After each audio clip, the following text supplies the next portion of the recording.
Congressman Ron Paul.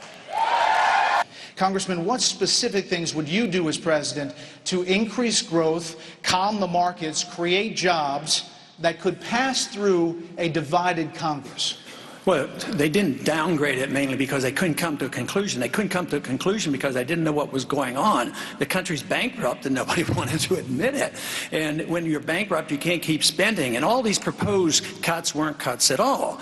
What you have to do is restore sound money. You have to understand why you have a business cycle, why you have booms and busts. If you don't do that, there's no way you can solve this problem. And the booms and busts comes from a failed monetary system. The interest rates that are way lower than they should be encourages malinvestment and debt.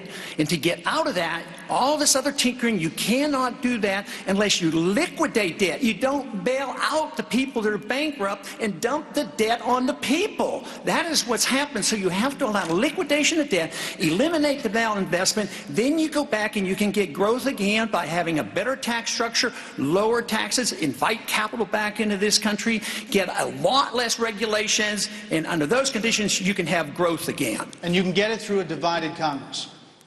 Well, the divided Congress will exist for a long time to come. Yes, you would have to get it through a divided Congress. But the one thing is, if you approach it constitutionally, if you approach it on the principles of liberty, you can bring people together. If we have to cut, maybe we wouldn't be so determined that you can't cut one nickel out of the militarism around the world. Neither the Democrats or the Republicans want to cut that. So if you want to cut, you have to put the militarism on the table as well. Mr. King. Paul, you're opposed to a system that requires employers to verify the immigration status of their workers. Why would you want to eliminate one more tool to help curb illegal immigration? I don't like putting the burden on our businessmen to be the policeman. That means he has to be a policing activity. And I also resent the fact that illegals come into this country and they do have problems, but if a church helps them and feeds them, we don't blame the church, or at least we shouldn't in a free society. But I have a strong position on immigration. I don't think that we should give amnesty and they become voters, but I do think we should deal with our borders. But one way that I would suggest that we could do it is pay a lot less attention to the borders between Afghanistan and Iraq and Pakistan, and bring our troops home and deal with the border. But why do we pay more attention to the borders overseas and less attention to the borders here at home? We now we have a mess on the borders, and it has a lot more to do with it than just immigration, because we're financing some of this militarism against the drug dealers on the borders right now to the tune of over $1 billion. And there is a mess down there, but it's much bigger than just the immigration problem. But I do not believe in giving entitlements to illegal immigrants at all, and there should be no mandates on the states to make them do it. Congressman Paul, you are a constitutional expert, and you talk a lot about the Constitution. What do you think of this argument that the state has a constitutional right to make someone buy a good or service just because they're a resident, not because they're driving and need a driver's license, but just the fact that they are a resident? No, the way I would understand the Constitution, the federal government can't go in and prohibit the states from doing bad things. And I would consider that a very bad thing, but you don't send in a federal police force because they're doing it and throw them in a court. So they do have that leeway under our Constitution. But we have big trouble in this medical care problem, and we have drifted so far from any of our care being delivered by the marketplace. And once you get the government involved, and both parties have done it, they've developed a bit of a medical care delivery system based on corporatism. The corporations are doing quite well, whether it's Obama or under the Republicans. The drug companies do well, the insurance companies do well, the organized medicine do well, the management companies do well. The patient and the doctors suffer. There's a wedge. Every time you hit the government get in here with these regulations and have these mandates, there's a wedge driven in between the doctor and the patient. We have to get the people more control of their care, and that's why these medical savings accounts could at least introduce the notion of market delivery of medical care. Texas Governor Rick Perry obviously is not here tonight. He is giving a speech on Saturday in South Carolina. We're told he's getting into this race, but he's not answering questions tonight. He's not taking part in the straw poll on Saturday. So is he outsmarting you? 30 seconds, Congressman Paul. Well, maybe he didn't want to face up to the challenge, for all we know.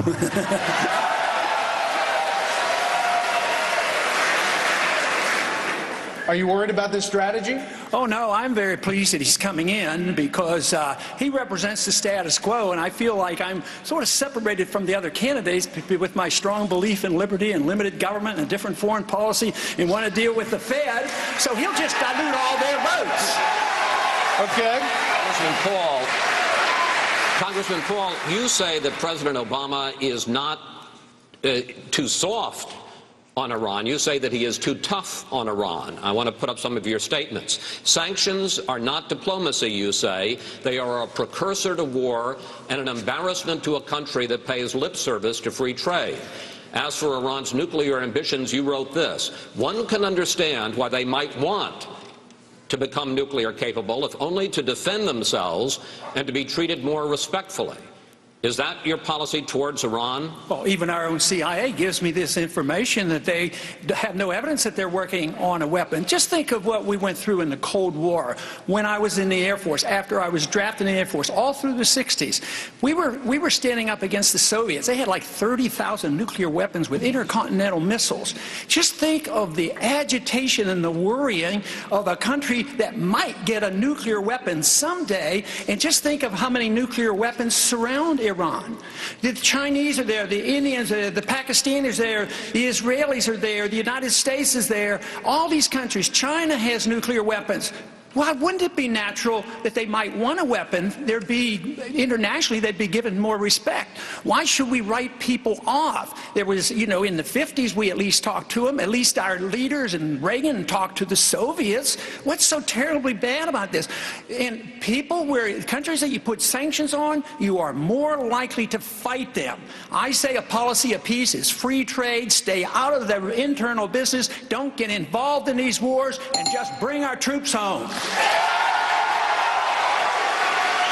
Congressman Paul, I want to just give you 15 seconds. I want to just make sure I understand. So your policy towards Iran is if they want to develop a nuclear weapon, that's their right, no sanctions, no effort to stop them. No, I think that makes it much worse. Why would that be so strange if the Soviets and the Chinese have nuclear weapons? We tolerated the Soviets. We didn't attack them, and they were a much greater danger. They were the greatest danger to us in our whole history. But you don't go to war against them. I mean, this whole idea of sanctions, all these pretend free traders, they're the ones who put on these trade sanctions. This is why we still don't have trade relationships with Cuba. It's about time we talk to Cuba and stop fighting these wars that are about 30 or 40 years old. Mr. Kane. Iran is not Iceland, Ron. Iran is a country that has been at war with us since 1979. The senator is wrong on his history. We've been at war in Iran for a lot longer than 79. We started it in 1953 when we sent in a coup, installed the Shah, and the reaction, the blowback came in 1979. It's been going on and on because we just plain don't mind our own business. That's our problem.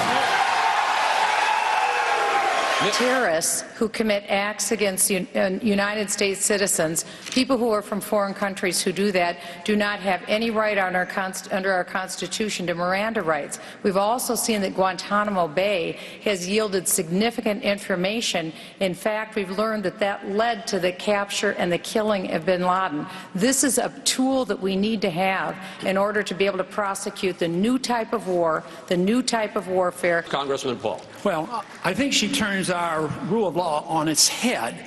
She says that the terrorists don't deserve protection under our courts, but therefore a judgment has to be made. They're ruled a terrorist. Who rules them a terrorist? I thought our courts recognized that you had to be tried, and we've done this. And we've brought individuals back from Pakistan and other places. We've given them a trial in this country. Over 300, or at least near 300, we tried and put them in prison. So this idea that we have to turn on its head and reject the rule of law, we already are at the point where this administration, please let me finish. I have to say, and this administration already has accepted the principle that when you assume somebody is a terrorist, they can be targeted for assassination, even American citizens. That affects all of us eventually. You don't want to translate our rule of law into a rule of mob rule. Senator Santorum. Senator Santorum, I want to pick up on this debate. You say Attorney General Holder must be under the influence, and in fact you've suggested perhaps smoking mushrooms, to want to try terrorists in civilian court. Are you also suggesting that Congressman Paul is under the influence? Well, anyone that suggests that Iran is not a threat to this country or is not a threat to stability in the Middle East is obviously not seeing the world very clearly. Is the greatest supporter of terrorism in the Middle East and around the world, and is setting up training camps and is working with Venezuela and other countries in south of our border. Congressman Paul, 30 seconds. You've heard the war propaganda that is liable to lead us into the sixth war, and I worry about that position. Iran is a threat because they have some militants there. But believe me, they're all around the world, and they're all around the world, and they're not a whole lot different than others. Iran does not have an air force that can come here. They can't even make enough gasoline for themselves. And here we are, building this case up, please. They're building up this case just like we did in Iraq. Build up the war propaganda. There was no Al-Qaeda in Iraq, and they had nuclear weapons, and we had to go in. I'm sure you supported that war as well. Okay. It's time we quit this. It's time. It's trillions of dollars we're spending on these wars. Representative Paul, you've often said you believe defining marriage is a job that should be left to the states. Recently, Senator Santorum asked if a state wanted to allow polygamy, would that be okay too? What's your answer to that? Well, that's sort of like asking the question if the states wanted to legalize slavery or something like that. That is so past reality that no state is going to do that. But on the issue of marriage, I think marriage should be between a single man and a single woman, and that the federal government shouldn't be involved. I want less government involvement. I don't want the federal government having a marriage police. I want the states to deal with it if they have to, if they need to. But if you didn't even need the states, really, why do we have to have a license to get married? Why don't we just go to the church? And what other individuals do, why can't we permit them to do it? Whatever they call it, that's their problem, not mine. Just so nobody else forces their definition of marriage on you. That is what we have to prevent. So I would say less government would be better. If you have to have regulations, let the state governments do it. All right, Senator Santorum, you're looking incredulous. Response? Well, it sounds to me like Representative Paul would actually say polygamous marriages are okay. The Fed should be totally audited. It should be out in public. Their decision documents from 08, 07, and 08, and 09 should be public. We should know who they bailed out and why they bailed them out and who they didn't bail out. And I think that it is a scandal that the Federal Reserve is secret. Congressman Paul? If I could follow up with you. Is Speaker Gingrich wrong to want to save the Fed? Not exactly, because my position isn't that I'd close the door down immediately. You can phase it out. But there's some other things that we could do that in a transition phase. For instance, and I'm delighted that mainstream is catching up with us these days for auditing the Fed. This is great. But I've made a suggestion, which is a serious suggestion, and there's been quite a few who have supported me on this. We owe the Fed $1.6 trillion in Treasury bills. Where'd they get the money to buy it? They created out of thin air. So we pay them interest. So that's on our books. So we literally, with legislation, could wipe $1.6 trillion off. That's not a solution to the monetary problem or our spending problems, but it would give you a year to work this out, and we wouldn't have had any of that debate going on. Those were all scare tactics to try to scare people into doing things. But that is one thing that we could do. But eventually, we have to deal with the Fed, because the Fed creates the business cycle. If you don't understand the business cycle, you don't know why we have recessions. The sooner we learn that, the better. Thank you.